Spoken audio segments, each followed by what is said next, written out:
From power plays to public service, diyan umikot ang karera ni NBI Director Melvin Matibag. May mahabang experience sa serbisyo publiko, leadership at legal power. Itinalaga siya ni Pangulong Ferdinand R. Marcos Jr. bilang bagong direktor ng NBI noong February 20, 2026. Bago tumayo sa helm ng NBI, Matibag has already built a solid track record in government and private sector. Siya ay naging acting cabinet secretary noong 2022. Nagsilbing president and chief executive officer ng National Transmission Commission mula 2017 hanggang 2022. Isang role na nangangailangan ng matinding leadership, strategic thinking at decision making.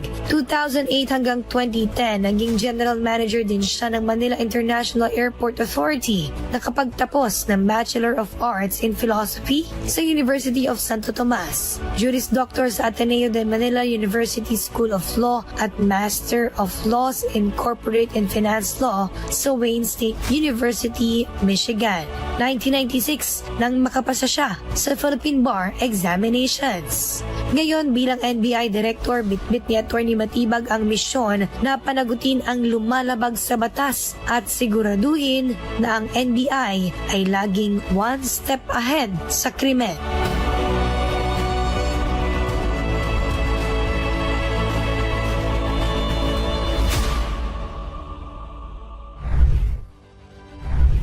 Kaugnay niyan, makakasama po natin ngayong hapon si National Bureau of Investigation Director Attorney Melvin Matibag. Magandang hapon po at welcome to the program. Magandang hapon, Director. Magandang hapon po sa inyo sa lahat po na tumatakinig sa inyo program. Salamat po. Sir, unahin ko na, sa dami ng high-profile corruption cases, ano po ang pinakamalaking tagumpay ng NBI sa ngayon? Well, yung pong mga flood control cases na naipile po ng Ombudsman, ang nag-case bid up po niyan ay ang NBI at pumasok po sa Department of Justice. At hanggang sa ngayon po, tuloy-tuloy pa rin po yung ating task force nag-iimbestiga at katunayan meron pong nadadagdag na 2 kaso pa po na sa Cebu naman po yan.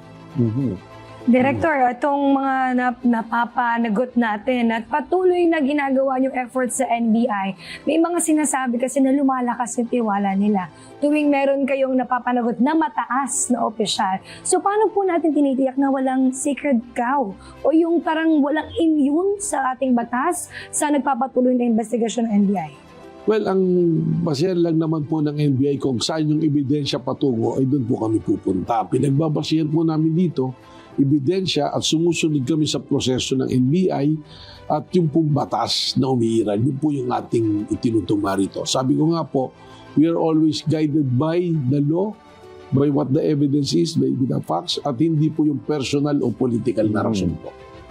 Attorney, may mga nagsasabing selective daw ang investigasyon ng NBI. Ano pong mensahe nyo sa mga ganitong sinasabi nila? Well, hindi po totoo yan. Sa katunayan po, lagi naman nating naririnig yan. Pero from the time na ako po ay na-appoint noong February nitong taon na ito, we have apprehended and lead to the prosecution of 600 plus cases po na hindi naman natin pinapublicize. Mangyari lamang po yung mga medyo political in nature, kagaya po nung kay Mike Defensor, kay Jay Sonsa, na nangyari na yan, ay pinapalabas nila na selective dahil sila lang ang pinapanagot. Pero pag tinignan po natin, marami na po ang kaso na naresolba. At doon sa high profile nga po ngayon, yung pong kaso na ipinahil kay Secretary Bunuan, ang case build-up po niyan, nanggaling po yan sa National Bureau of Investigation. And we have to let the public know na ito pong presidente natin, siya yung kauna-una sigurong nagpakulong ng miyembro ng kabinete niya. That siya rin po nag-expose. And bukod nga po dito sa mga cases sa flood control projects o nauugnay sa mga maanumalyang flood control, patuloy rin yung pagdami ng online scams, phishing, investment fraud at AI-generated deepfakes. So handa po ba ang NBI sa bagong mukha ng cybercrime? Well, ngayon po, sa totoo, mula nung nag-assume na ako, mga 20% po dito sa kaso na aming naresolba ay tukol sa cybercrime. Kasama na po yung online scam Meron po kaming hinuli na online lending. Kasama na po dyan. Tapos yung po mga online scamming na love scam. Yan po yung mga dating pogo na ang ginawa nila, nag-operate na lang sila as mga online scam po na ginagamit po ang cyberspace. Ay hinuhuli po natin yan. At sa tanong po ninyo kung handa, nag-upgrade po kami ng aming mga tools at mga equipment para labanan po namin yung mga cybercrimes po. Director, patuloy nga yung pag-upgrade ng inyong ahensya at malaki ang naging papel ng Cybercrime Division sa pagtugis ng online syndicates. Ano po ang pinakamalaking breakthrough ng NBI sa larangang ito? Yung binanggit ko na po, yung sa online lending, marami pong nabiktima dyan na ang ginagawa po nila ay nabibiktima ng mga kababayan natin para makapaningil nung sa mga allegedly may utang. Isa po yung pangalawa, meron po kaming mga nahuli pa na pogo until now na nag-operate online na ginagamit po yung ating mga pasalida dito sa ating bansa. So marami na po yan, sunod-sunod po namin na hinuhuli at tuloy-tuloy po yung paghuli po namin sa mga online scams po at yung pag-participate po natin sa mga educational na ginagawa para turuan po yung ating mga ahente, tuloy-tuloy po yan para upgraded din po tayo sa paglaban sa kriminalidad online. Director, kayo na nabanggit mo, nag-upgrade na kayo nung inyong mga ginagamit para masok po yung mga deepfake o yung AI-generated content. So malaki po ang puhunan ng gobyerno pagdating sa digital transformation. So ano po iba yung mga kinakailangan teknolohiya para mas mapalakas pa yung cybercrime investigation? Mga nabanggit na to sa nakaraang impeachment trial, may mga ginagamit kayong mga tools. So ano-ano po ba yun? Marami po yan. Actually, yan yung ginagamit namin to monitor po tuloy-tuloy yung mga activities online. At yan po ay mga produkto ng iba't ibang bansa. So tinitingnan lang po natin kung ano yung pinakamaganda na produkto na siyang gagamitin natin. This year po, we will be procuring additional equipment and tools. May mga software and hardware po kaming ginagamit para matugunan po namin yung pangangailangan natin sa paglutas ng cybercrime. Director Matibag, dahil nga patuloy din yung pagbabago, gamit na din ang digital technology at iba't ibang platform. Ano pa po yung kailangang batas sa tingin nyo para mas mapalakas pa ang cybercrime enforcement? Well, we have to review po siguro yung ating cybercrime law. Marami pa pong hindi napapaloob dito. We have recommendations kagaya po ng yung sa CICC po, meron po silang mga tools pero yung enforcement nasa amin po. So maaaring siguro po mag-establish kami ng protocol talaga ng coordinations po para sa mga agencies na tumututok po rito. As we speak now, ginawa po muna namin, meron po kaming mga memorandum of agreement with other agencies. Kagaya po ng CICC, yan po isa sa aming unang ginawa para magamit po namin yung mga tools po nila. So ang tinitingnan ko po isang batas dito is to establish a Cybercrime Academy kung saan po magkakaroon ng pag-aaral yung ating pong mga law enforcement para po sa paglutas ng mga crimes na ginagawa po. Ang NBI Director, hindi lang naman yan sa loob ng ating bansa, kundi nakikipag-coordinate din tayo sa ating mga karatig bansa patungkol sa transnational crime. So paano po pinalalakas ng NBI ang international coordination tungkol dito?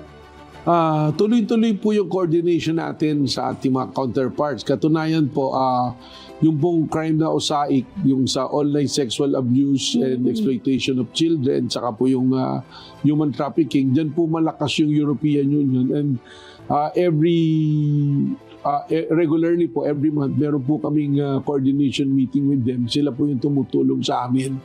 Yung best practices po nila, binibigay sa atin. Hindi lang po yun, pati po mga intel at information, kaya po natin nahuhuli yung mga gumagawa ng krimen dito, base po sa mga intelligence report na nanggagaling po sa aming mga counterparts. Marami po kaming pakikipagtulungan at yung pong aming organized transnational crime division po namin ay patuloy po yung pakikipag-ugnayan saka po yung international operation division namin. Yung mga representative po ng iba't ibang bansa na nasa embahada rito, tuloy-tuloy po yung pakikipag-usap at sharing of information and intelligence po. Director, itong international syndicates, napakalaking kalaban ng mga ito. Meron po ba tayong sapat na kakayahan laban sa kanila? Well, malaking bagay nga po yung collaborations namin with other countries at saka po yung iba rin po nating law enforcement kagaya ng PNP at pati po yung ating AFP at pati ang Philippine Coast Guard. Malaki po yung naitutulong sa atin para labanan po itong mga international syndicate na ito. At yung pong ating pagiging miyembro doon sa iba't ibang international organizations na tumutugon po rito ay isang malaking bagay po para maging handa tayo at malabanan po itong mga kriminal na tulad dito. Given na patuloy din po ang pakikipag-ugnayan ng ating Pangulo mula sa pagbisita sa iba-ibang mga bansa, itong pakikipag-ugnayan sa international enforcement agency. So paano po ba paano ito natutulungan ng NBI, itong mga foreign law enforcement agencies, lalo na sa mga pugante rin, hindi lang sa mga kaso? Well, maganda po nabanggit nyo yan kasi just recently I received a personal letter from Director Kash Patel na nagpapasalamat sila in commending the efforts of NBI na matulungan po silang maibalik yung mga most wanted sa kanila. Recently po yung si Herbert Kimball, number 2 most wanted ng FBI sa Amerika, ay tayo po ang nakatulong para mabilis na mapabalik yan. Kung maalala nyo, kaya po nagkaroon pa sa akin ng personal note na sana noong nasa Bangkok po ito si Director Kash Patel ng FBI ay meron kami sanang side meeting. Subalit mas-schedule na lang po ulit ito. So malaking bagay po yun. Tapos yung Korean po na presidente nung bumisita rito ay just few days from my appointment ay natulungan din po natin na yung isang fugitive nila ay mapabalik po sa kanila.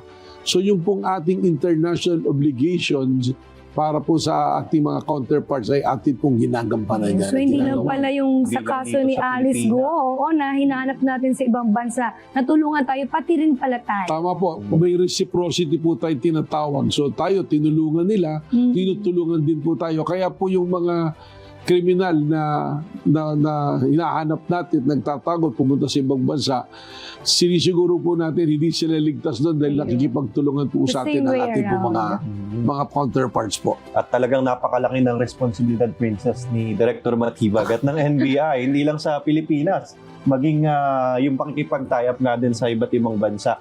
Sa usaping forensics at modernisasyon naman, Director, gaano nakalayo ang forensic capabilities ng NBI kumpara sa ibang bansa? Well, at par naman po, may nakakasabay naman po tayo. Actually, we're scheduling po, kung naalala nyo, sa Yolanda po, yung meron po tayong nilibing na lang muna doon yung mga salanta ng Yolanda, yung mga naging biktima.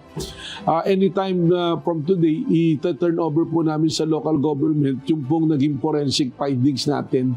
So may identification na po tayo ng marami doon sa mga namatay na yan.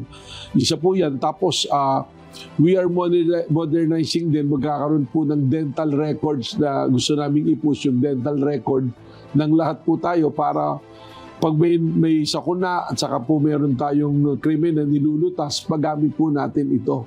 And recently, we have awarded a contract para po i-modernize din natin yung forensic capability natin na somehow pattern po ito sa FBI po na ginagamit po. Okay, Director, dito ba sa mga nagagawa na ng NBI, simula nung maupo ka at yung mga napagtagumpayan na rin nung nakaraan, ano yung pinakamahalaga na modernization project para sa inyo? Well, napakasimple kasi lahat tayo nag-NBI clearance. So yung NBI clearance po natin, in 5 minutes pwede na natin makuha sa e-gov. Nagpapasalamat po ako sa DICT sa tulong po nila at sa ating pong First Lady, siya po yung isa talaga na talagang nag-advocate na mangyari ito. So recently, inaugurate po namin sa telepono po ninyo, 5 minutes makapag-apply na po kayo. So yung pong clearance na napakahirap makuha noon, mabilis na po nating makukuha ngayon. Kaya sumasabay talaga sa pagbabago din ng teknolohiya sa pamagitan nga ng e-gov. Director, para naman sa usapin ng mas mabilis na investigasyon, saan po ba dapat mag-invest ng gobyerno sa tingin niyo? Well, sana matulungan ako na yung NBI Academy na gusto kong itayo. Ano po itong NBI Academy? Magkaroon ng panimula kasi this will be the future of NBI. So yung NBI is our primary investigation. We'll develop people, human intel and yung mga equipment na kailangan natin para tuloy-tuloy para ang NBI lalo nang makasabay dun sa pangangailangan sa mga investigasyon po natin. Posible po ba, Director, na maging fully digital na sa lahat ang serbisyo ng NBI bukod dito sa NBI clearance? Well, meron na tayong ganyan. Tuloy-tuloy naman. We have the forensic laboratory unit namin na gumagawa yan. So, tuloy-tuloy yan. And pasalamat sa ating Pangulo through the Executive Secretary, meron mga ina-allocate na budget ngayon para mabago na namin yung at ma-upgrade yung ating mga forensic capabilities. Director, posible ba itong binanggit mo na Princess yung fully digital ng lahat ng serbisyo ng NBI. Pero habang pinabilis ang serbisyo, mahalaga ring mapanatili ang seguridad ng impormasyon. Paano po ninyo binabalanse yung bilis at yung data protection? Well, ang sa amin yan, talagang yung system namin na hindi pwedeng mapasok yan basta-basta. So, at sabi mismo, we are very strict also dun sa privacy, sa data privacy and yung personal privacy rin ng mga tao bilang law enforcement. So we strictly follow yung rules and guidelines, and we also putting tools and equipment and program para hindi ito nababiolate. Okay. Director, nako, habang nagiging mas sophisticado na rin ang mga kriminal o yung mga sophisticated nga na tinatawag na kailangan din sumabay ang law enforcement. So, ano po ba yung malaking pagbabago sa operational capability ng NBI? Well, yun na nga, in-upgrade namin yung aming mga tools and equipment, especially on the cybercrime division namin. Pero yung operational system namin, meron naman kaming protocol na in place na yan naman, yun na yung ginagawa din noon. Pero sumasabay lang kami, we continue our collaboration and communication with our counterparts sa abroad para yung best practices ay magawa natin at magamit din natin. Director, sa usapin naman ng reforma sa NBI, bukod po sa operasyon, mahalaga rin ang pagpapatibay ng institusyon. Ano po ang pinakamahalagang internal reform na inyong isinusulong? Well, nung pumasok ko sa NBI, unang-una kong sinabi dyan, we should fight corruption. So doon lang sa ranks namin, bawal na kagad, no take na kagad. Tapos tuloy-tuloy naman yung aming process. Regularly, meron kaming planning na ginagawa and coordination with all the other agencies. Tapos yung I give chance to our agents and our employees kung gusto nila ng mag-aral ng higher education or mag-participate sa mga trainings, we do that. Hinahayaan namin yun para sa kanila personal growth also, which also redound to the benefit ng NBI dahil ma-apply nila at magagamit nila. Sa pagpapatuloy nga ng aming pagkapanayam sa ating butihing director o NBI director, itong open door policy, pag-usapan naman natin, Director, sa organisasyon po ng NBI, ano po ang epekto nito? Well, yung sa amin po, sa NBI, we have procedure at yung sa appointments naman ng mga tao namin, ano po, no? So, base po doon sa performance yan, kung ako'y tatanungin. Yung sa akin naman po, yung pagpasok ko naman dyan, sinusunod naman po dyan yung batas na nagtatalaga kung sino yung dapat na maging mga director. So, doon naman, Director, sa usapin na naunahan minsan ng social media ang resulta ng investigasyon. Paano nyo po inaharap ang trial by publicity nang hindi naapektuhan ng due process? well, everybody's entitled to their opinion. No? So kung may nagsasalita ng ganun, nirerespeto natin yan as long as it doesn't violate a law or yung magkatao na. Pero minsan talaga, siyempre makikita mo may kanya-kanyang pananaw na sometimes nakakasira na sa proseso. Yan yung ating tinitingnan na sana maiwasan. Pero at the end of the day, babalik ako kung ano yung ebidensya, ano yung batas at proseso na dapat nating sundin, na i-apply natin sa isang iniimbestigahan nating kaso. Yan, Attorney, NBI Director Melvin Matibag, medyo yung ilan po nagdududa na rin sa mga credibility ng mga nakaupong opisyal. So sa NBI, bilang NBI Director po, paano natin pinapanatili yung tiwala ng publiko? Dahil lalo na sa digital age at maraming fake news at lumalaban po ang NBI dyan, kayo po bilang director, paano niyo po pinapanatili na hindi malilinlang ang publiko sa tamang impormasyon? Simple lang po, accountability and transparency. So kung ano po yung dapat nating trabaho yun, and we'll let the people know kung ano yung ginagawa natin. At ang lente ng ating panunungkulan na pagbabasihan ng tumitingin dito ay kung ano yung mandato natin at kung ano yung ginagawa natin. So dapat po transparent po tayo. Okay. At nabanggit din kanina ni Director na may due process. Yun ang may mahalaga. Accountability, transparency.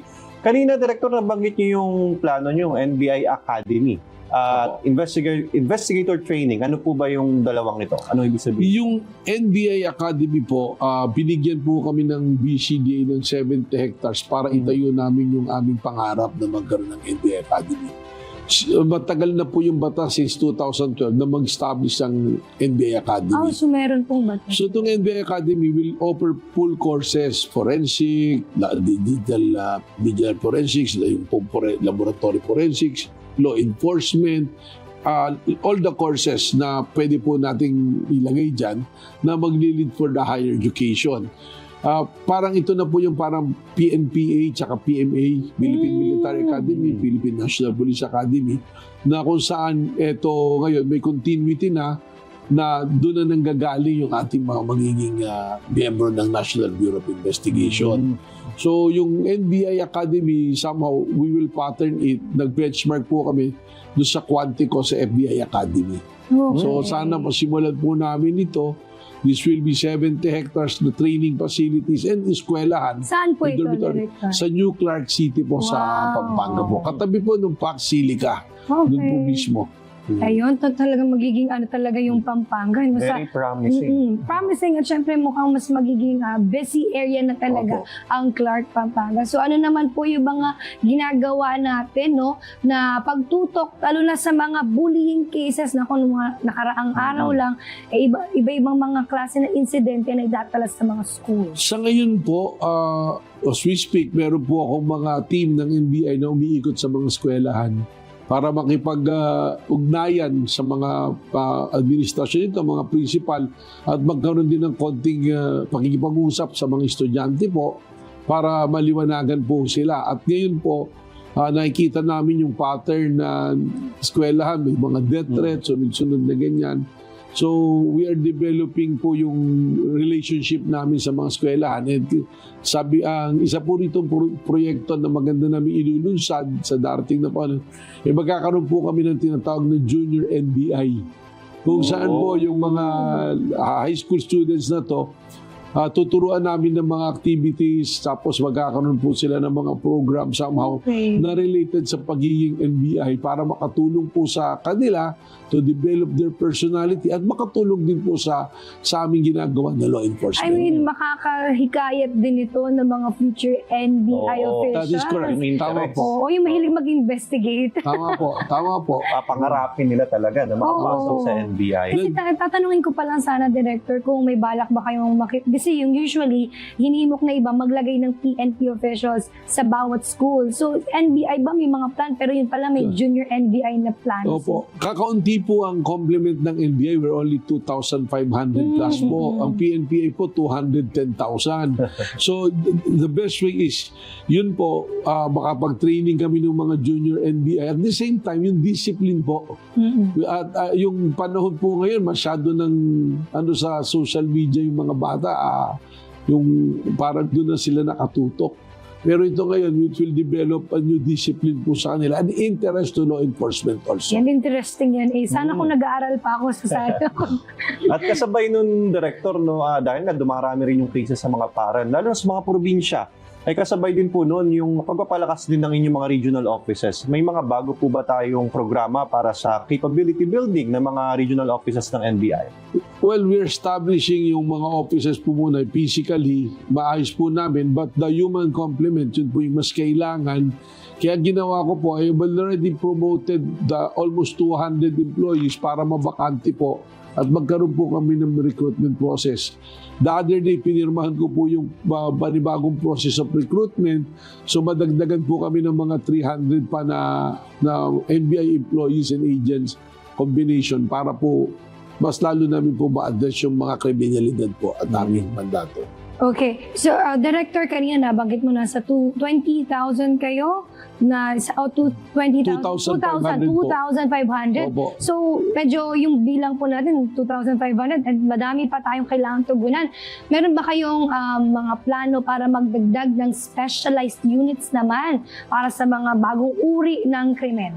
Well, nung pumasok po ako, may 2 unit po kagad akong tinatag. Yung Financial Investigation Unit, ito po yung nag-iimbestiga dahil sa issue ng flood control, we follow the money trail.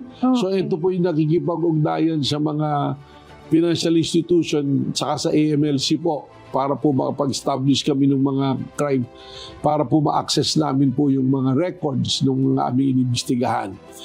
Tapos yung isa po, yung CBRN na tinatawag, ito naman po, napaka-successful na unit. Ito po yung ginagamit ko pag-imbestiga nito mga substandard at radioactive na steel bars namin pong hinuli. Saka sila rin po yung nag-iimbestiga doon sa nangyari na pagsabog doon po sa may Department of Justice. So, Ano, 2 unit po ito na lang. bago. Okay, Director, medyo madami tayong tinutugunan pero paano natin nasisiguro na lahat pa rin nagagawa natin? Ang dami kasi kailangan tugunan. May flood Yes. control issue, may digital, at ang dami-dami pang kailangan tugunan. Paano po natin binabalanse? Well, una-una, nagpapasalamat ako na dumating ako sa NBI. We have men and women na very professional po, very effective, and willing to go out of the time na pinasa-servisyo nila. Sabado at Linggo, nandiyan po sila. Pag meron po kaming operations, buong araw yan, nandiyan po. So we manage our time properly at saka humingi po kami ng tulong dun sa mga ibang agency, kagaya ng PAOK, kagaya po ng PNP, ng ating pong AFP, ng Philippine Coast Guard, Bureau of Customs, kapartner din po namin. So, malaki po yung aming pakikipag-ugnayan sa iba't ibang ahensya ng gobyerno para matupad po namin yung mandatong binibigay sa amin at para po magampanan namin yung direktiba po ng ating pong Pangulo. Princess, gusto ko darawin kay Director. Natutulog pa ba kay Director? Nakakatulog pa naman po, Nakakatulog. 4 na oras po. Ayun. Tsaka nakakapagtahinga pa ba yung mga staff ng NBI sa dami ng units ang ginagawa?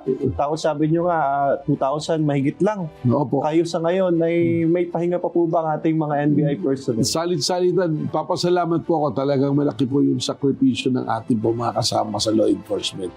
So, alam na po natin yun. Alam na po nila nung pumasok po kami sa area ng law enforcement.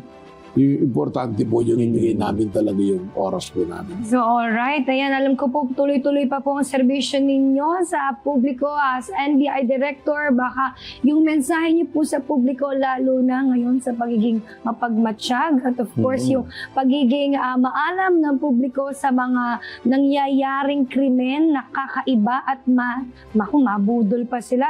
So, baka meron po kayong last words sa ating mga kababayan. Walang mensahe natin sa publiko, sana po pagtiwalaan ninyo ang ating gobyerno, lalong-lalo na po ang nasa law enforcement. Makita nyo naman po ninyo ang aming ginagawa, pantay-pantay po yan. Maaring siguro sa pananaw ng iba ay mabagal ang paggulong ng hustisya, pero nakita naman po natin na ang NBI, katuwang po ninyo, na tugunan at sagutin po yung mga inyong pangangailangan, maliit o malaking kaso, parehas po ang pananaw namin dyan. Kung ano po yung proseso, kung ano po yung batas, yun po yung aming gagamitin na pangangailangan. Alright.